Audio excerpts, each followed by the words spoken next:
How's it going, everyone? In today's video, I'll show you on how you can use the scale trigger in Geometry Dash. Now it's going to be extremely simple. The first thing that you want to do is to group the object that you want to use the trigger onto. So in my case, I'm going to be using this block right here. Click edit object, and then you could just place it to wherever you want to, or I mean edit group, and then let's just place it normally at group 1.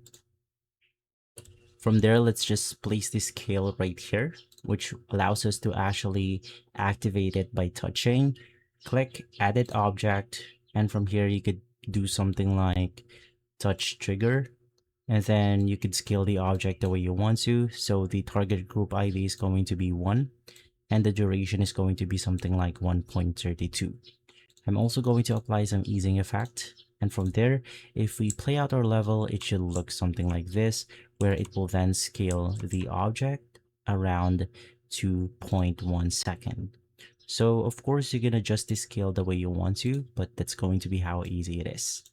And so guys, if this video has been helpful, leave a like, subscribe, and follow us for more videos like this. Thanks for watching.